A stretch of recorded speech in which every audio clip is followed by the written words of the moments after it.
You're a man. You are a man. Stand up and be a man. We're going to have wins. We're going to have losses. The difference is, how do you look at it? How do you approach it? How do you deal with it? How do you admit it and see it for what it is? And then what do you do about it? What do you do about it?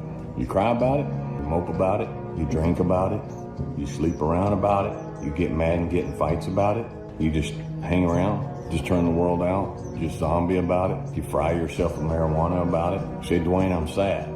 Dude, that's a part of life. You think you're the only man on this planet that's sad? Say, Dwayne, I'm going through depression. Well, welcome to the world. Welcome to the rest of us. And that was when, like, the reality of the situation of, like, there was no escape. There was no one who was going to come to save me. Hard times create hard men. Hard men create soft times. Soft times create soft men. Soft men create hard times. We are now around soft men and hard times. There's a lot of men struggling right now.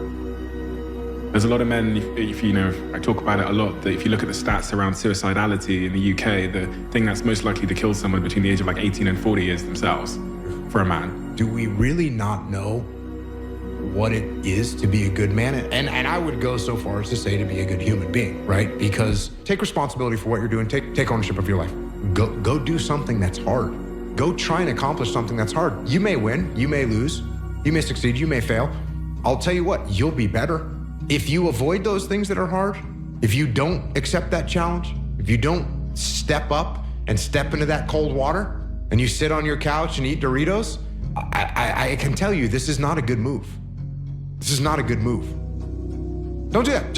It seems like, especially with confidence, right, or self-esteem, there's a relationship between confidence and competence. Mm-hmm. So what you're looking to do is try and have what you believe that you can do be ahead of what you can do. Right. Now, you're not looking for it to be delusional. You don't want it to be able to believe that you can do something like fly, right? But you need to have a relationship between the two. But what people are asking for is for their confidence to be so far ahead of their competence or without having even been competent at anything in the beginning. And that's just delusion, that's fantasy. The life you want is on the other side of a few hard conversations, and you're living a life you hate because you're too afraid to have them.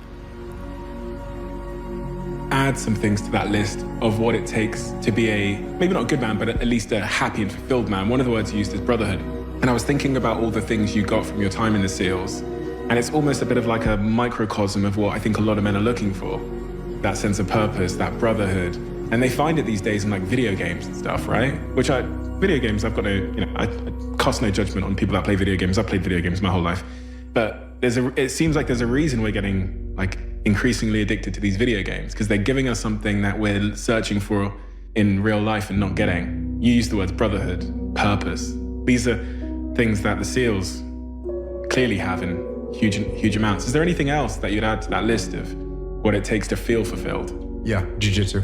It almost has become a joke amongst me, my friends, people that listen to me, is you got some kind of a problem in the world, you got some kind of problem in your life, go train jiu-jitsu. There's a reason why I say that. Because the things that you just mentioned, discipline. Guess what you need to go train jiu-jitsu when you're tired and you don't feel like it? Discipline. Guess how you feel when you're done? You feel awesome, you get a bunch of dopamine. Guess who you're there with? A bunch of dudes that you can relate to. And guess what you're gonna do together? You're gonna struggle. You're gonna go through some hardship together. You're gonna sweat, you're gonna choke, you're gonna get your arm broken. These things are gonna happen. Not gonna get your arm broken, but yeah.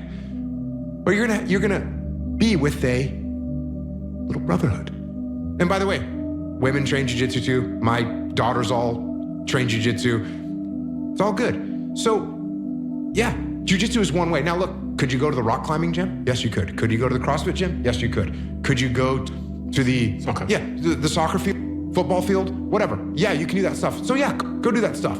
That's shared suffering together with a group on a regular basis, whether you want to or not. Those are all little components of being in the military, being in the SEAL teams. That's what it is. That's what you're doing. What does a SEAL platoon do? They train to get ready for go to war. How do they do that? They go to the desert, they carry their guns, they run through little choreographed moves, they get hot, they carry weight. It's suffering, it's just shared suffering, and they're working together. And they're learning skills. That's what you're doing in a jiu-jitsu gym. That's what you're doing on the soccer field.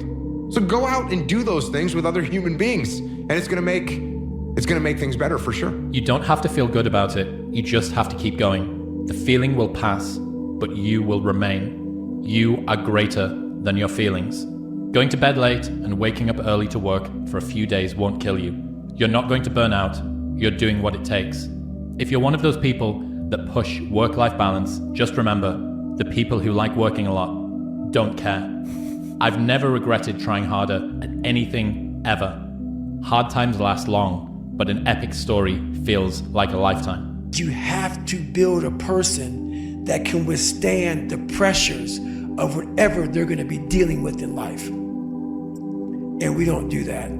I'm not trying to send a message of run 200 miles, be the baddest motherfucker in the world, but be tough. You better have a part about you that's tough, a part about you that can break down situations and get better. And break down situations very quickly within some trauma in your life, some devastation in your life, because it's gonna come. The devastation, the trauma is gonna come, and you can't allow that to become a Jersey barrier. It can't be a Jersey barrier. It has to be something that you can maneuver through very quickly and move forward. That takes a lot of toughness. Get up, move towards that challenge, whatever that challenge is. Move towards that challenge and go attack it. And you may be successful and you may not be successful, but you will be better. At the end of the day, I ask myself one question: can I take one more step? And usually the answer is yes. So if you can answer that question and not take another step, that is real failure. That is real quitting. So a lot of people can take one more step, but they choose not to. I don't know if you can take 2 steps. You got to answer that question after you take the first step. But I can always take one more step, so if I choose not to, that's on me. I got to live with that.